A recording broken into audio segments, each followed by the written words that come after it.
षष्ठीतमो अध्यायः।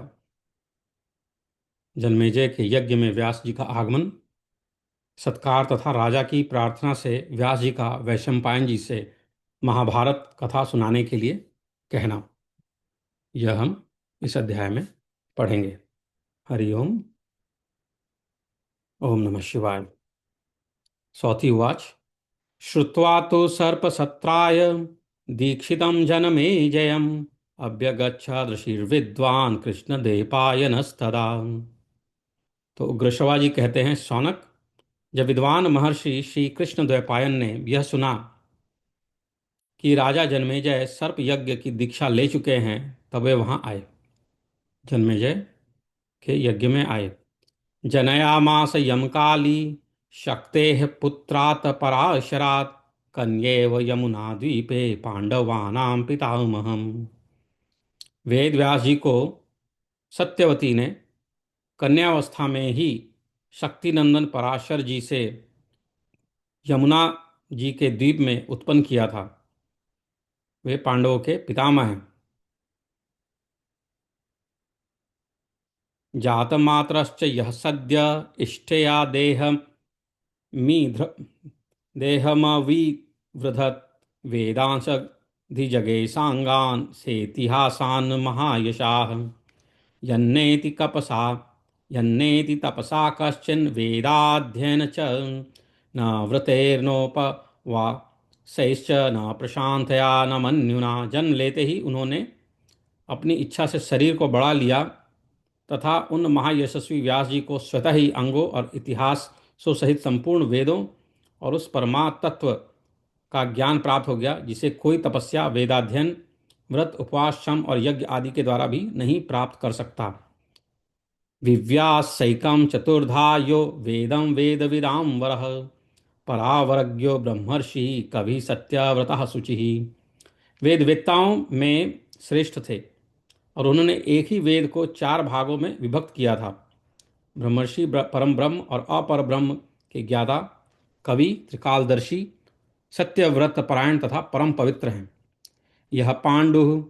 यह पांडुम धृतराष्ट्रम च विदुरम चाप्यजीजनत शांतनो संततिम तन्वन पुण्यकीर्तिर्महायशाः। उनकी कीर्ति पुण्यमयी है और वे महान यशस्वी हैं। उन्होंने शांतनु की संतान परंपरा का विस्तार करने के लिए पांडु, धृतराष्ट्र तथा विदुर को जन्म दिया था। उन्होंने पांडु, धृतराष्ट्र और विदुर को जन्म दिया था शांतनु की संतान परंपरा को विस्तार करने के लिए। जन्मेजयस्य राजर्षेः स महात्मा सदस्तदा विवेश सहित शिष्यैर्वेद वेदांग पारगैः। उन महात्मा व्यास ने वेद वेदांग के पारंगत विद्वान शिष्यों के साथ उस समय राजर्षि जन्मेजय यज्ञ मंडप में प्रवेश किया। तत्र राजानमासीनं ददर्श जनमेजयं मृतं सदस्यैर्बहुभिर्दैर्भैरिव पुरंदरम। वहां पहुंचकर उन्होंने सिंहासन पर बैठे हुए राजा जन्मेजय को देखा, जो बहुत से सभासदों द्वारा इस प्रकार घिरे हुए थे मानो देवराज इंद्र देवताओं से घिरे हुए हों। तथा मूर्धाभिषेक्तैश्च नानाजनपदेश्वरैः ऋत्विग ऋत्विग ब्रह्म कल्पेश कुशलैर्यज्ञ संस्तरे। जिनके मस्तक पर अभिषेक किया गया था, ऐसे अनेक जनपदों के नरेश तथा यज्ञानुष्ठान में कुशल ब्रह्मा जी के समान योग्यता वाले ऋत्विज भी उन्हें सब ओर से घेरे हुए थे। जन्मेजयस्तु राजर्षिर्दृष्ट्वा तं ऋषिर्मागतं सगणोऽभ्युदयौ तूर्णं प्रीत्या भरत सत्तमः। भरत श्रेष्ठ राजर्षि जन्मेजय महर्षि व्यास को आया देख बड़ी प्रसन्नता के साथ उठकर खड़े हो गए और अपने सेवक गणों के साथ तुरंत ही उनकी अगवानी करने के लिए चल दिए। कांचनम विष्टरम तस्मै सदस्यानुमतः प्रभु आसनम कल्पयामास यथा शक्रो बृहस्पति।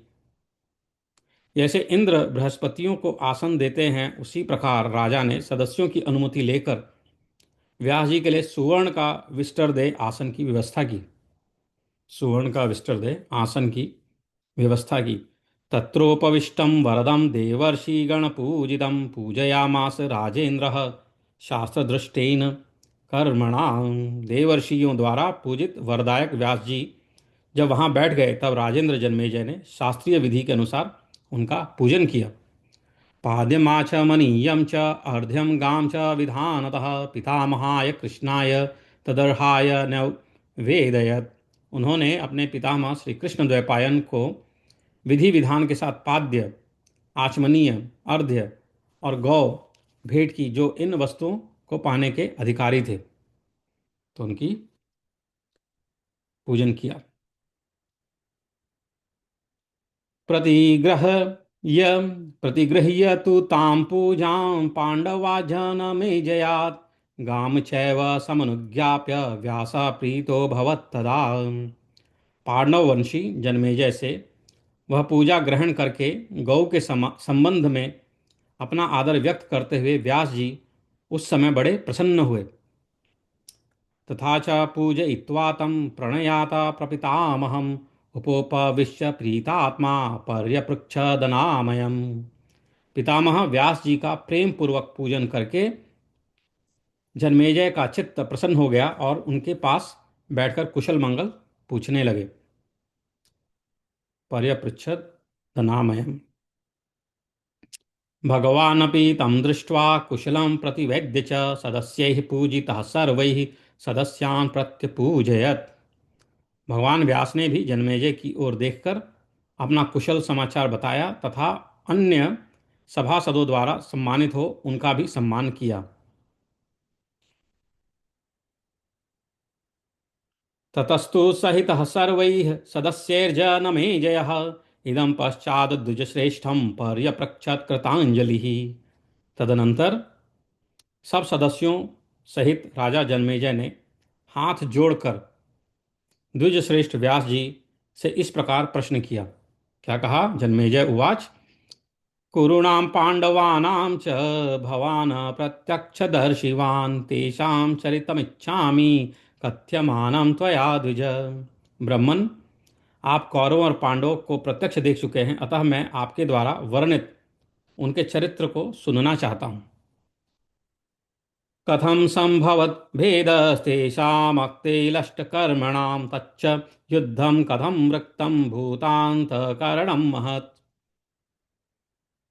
वे तो राग द्वेष आदि दोषों से रहित सत्कर्म करने वाले थे, उनमें भेद बुद्धि कैसे उत्पन्न हुई, तथा प्राणियों का अंत करने वाला उनका वह महायुद्ध किस प्रकार हुआ। पितामहानां सर्वेषां देवेनानिष्टचेतसां कात्सर्येण नेतन्मन्मामक्षव यथाव्रत द्विजोत्तम। कात्स्नैर्य नेतन्ममा चक्ष्व यथाव्रतम द्विजोत्तम। द्विजश्रेष्ठ, जान पड़ता है प्रारब्ध प्रारब्ध ही प्रेरणा करके देवनानिष्ट चेतसाम, प्रारब्ध ने ही प्रेरणा करके मेरे सब प्रपितामह के मन को युद्ध रूपी अनिष्ट में लगा दिया था। उनके इस संपूर्ण वृत्तांत का आप यथावत रूप से वर्णन करें। सौति उवाच तस्य तद्वचनं श्रुत्वा कृष्णद्वैपायनस्तदा शशास शिष्यमासीनं वेशं पायनमन्तिके। जन्मेजय की यह बात सुनकर श्री कृष्ण द्वैपायन व्यास ने पास ही बैठे हुए अपने शिष्य वैशंपायन को उस समय इस प्रकार आदेश दिया। व्यास उवाच करुणां पाण्डवानां च यथा भेदो भवत्पुरा तदस्मै सर्वमाचक्ष्व यन्मक्तः श्रुतवानसि। गुरोर्वचनमाज्ञाय स तु विप्रर्षभस्तदा आचचक्षे तथा सर्वमितिहासं पुरातनम्। राज्ञे तस्मै सदस्येभ्यः पार्थिवेभ्यश्च सर्वशः भेदं सर्वविनाशं च कुरु पाण्डवयोस्तदा।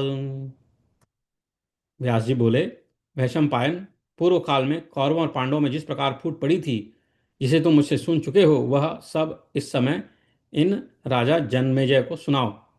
उस समय गुरुदेव व्यास जी की यह आज्ञा पाकर विप्रवर वैशंपायन, राजा जन्मेजय, सभासदगण तथा अन्य सब भूपाल से कौरव पांडवों में जिस प्रकार फूट पड़ी और उनका सर्वनाश हुआ, यह सब पुरातन इतिहास कहना प्रारंभ किया।